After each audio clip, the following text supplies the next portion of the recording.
Cristiano Ronaldo crashed a $2 million Bugatti. Except he wasn't even inside. His bodyguard was driving it when he lost control and slammed into a wall in Spain. The car? Totaled. Ronaldo's reaction? He bought an even more expensive one. This is the world of Ronaldo's car collection, and what you're about to discover goes far beyond the Instagram posts. Ronaldo reportedly earns $213 million per year, and he spends a significant chunk of it on wheels. But here's what nobody tells you. The purchase price? That's just the beginning. Some of these cars cost him more per year in maintenance than most people earn in a lifetime. In this video, the cars Ronaldo never drives, the one he skipped training to buy, and the hidden costs that would bankrupt most millionaires. Welcome to Luxury Level Up, the entry level. Let's start with something unexpected. Ronaldo owns a Chevrolet Camaro, $64,000. For him, that's pocket change. But here's the thing, this isn't about the money. It's about the statement. When you earn $200 million a year, driving a Camaro to your Manhattan apartment sends a message. I don't need to flex every single day. He also owns an Audi RS7, except he didn't buy it. Real Madrid gifted it to him as part of his signing bonus, $130,000, handed over like a welcome basket. Most people save for years to afford an Audi. Ronaldo got one for showing up. The flex tier. Now we enter the territory where things get serious. 2012, Ronaldo's 27th birthday. What did he buy himself? An all-black Lamborghini Aventadors.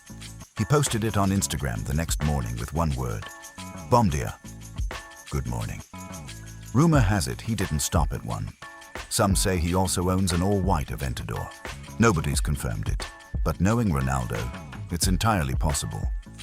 Then there's his Ferrari F12 TDF, $600,000. Limited to just 799 units worldwide. Ronaldo had to wait months for delivery. And the moment it arrived, pure black, pure muscle.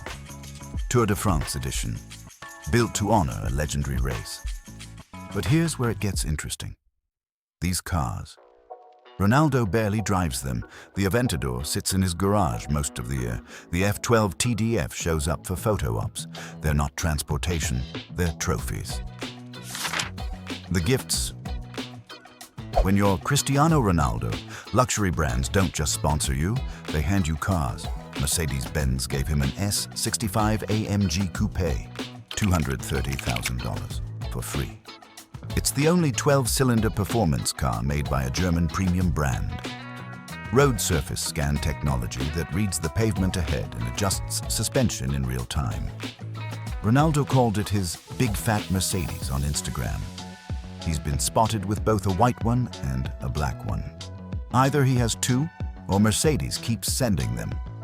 The very next day after receiving it, he drove it straight to Real Madrid's training base, like it was just another Monday. The reveal. Now here's the one that made headlines. Cristiano Ronaldo once skipped training, not for an injury, not for a family emergency, to buy a car, the Ferrari Monza SP1. Only a tiny handful of people in the world own this car.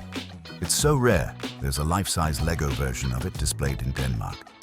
Ronaldo made the purchase during a VIP visit to Ferrari headquarters in Maranello, Italy. Full tour, met Formula One drivers, posed for photos, and hand-picked one of the most exclusive Ferraris ever made. Carbon fiber body to keep it light. V12 engine. 0 to 62 miles per hour in 2.9 seconds. This wasn't about speed. It was about exclusivity. When you're competing with other billionaires, rarity is the ultimate flex, the crown jewels. But if you want to understand Ronaldo's car obsession, you need to look at his Bugatti collection. He owns 3. First, the Bugatti Veyron Grand Sport Vitesse, $2 million. One of only 95 ever made, once the fastest open-top car in the world. This is the one his bodyguard crashed. Ronaldo and his family were driving in the same convoy when it happened. The bodyguard lost control, slammed into a wall, totaled. Nobody was hurt, but the car wasn't as lucky. Then there's the Bugatti Chiron, 1,500 horsepower, 8-liter quad-turbo engine. Top speed, 261 miles per hour. Faster than a private jet on a runway. Made entirely of carbon fiber, all-wheel drive, and stitched into the headrests, Ronaldo's signature, CR7. Bugatti discontinued the Chiron last year after just 8 years of production. It's already being sold at auctions for insane prices. And finally, the Bugatti Centodieci, $9 million, only 10 units in the world. Ronaldo bought it in 2021 after Juventus won their 36th Serie A title. He gifted it to himself, inspired by the classic Bugatti EB110. Rounded headlights, 4 exhaust pipes, fixed rear spoiler, full carbon fiber body. And who does Ronaldo trust to drive this $9 million hypercar, one of his twin bodyguards?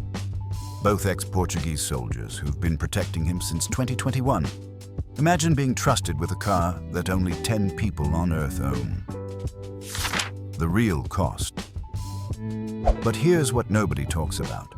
Owning these cars costs Ronaldo far more than the purchase price. Let's break it down. Insurance on a Bugatti Chiron, roughly $150,000 per year. Maintenance, another $200,000 annually. Tires alone cost $40,000 and need to be replaced every 2,500 miles. Storage for 20-plus cars across multiple countries, hundreds of thousands more, and that's not counting depreciation. A Bugatti Veyron loses roughly 20% of its value the moment you drive it off the lot. So when Ronaldo buys a $2 million car, the real cost over 5 years, closer to $3.5 million. For most millionaires, that would be financially reckless. For Ronaldo, earning $213 million per year, it's a rounding error. Cristiano Ronaldo doesn't just collect cars, he collects symbols of achievement. Every Bugatti, every Ferrari, every Lamborghini. They're not about transportation, they're about permanence. When you earn what Ronaldo earns, luxury stops being about comfort. It becomes about legacy. And his collection doesn't stop at cars. In 2020, Ronaldo bought a $7.5 million superyacht, a floating palace that's been his family's private escape ever since. But that's a story for another video. If you want to explore more about how the ultra-rich shape the world through power, assets, and hidden systems, continue with the next episode here on Luxury Level Up.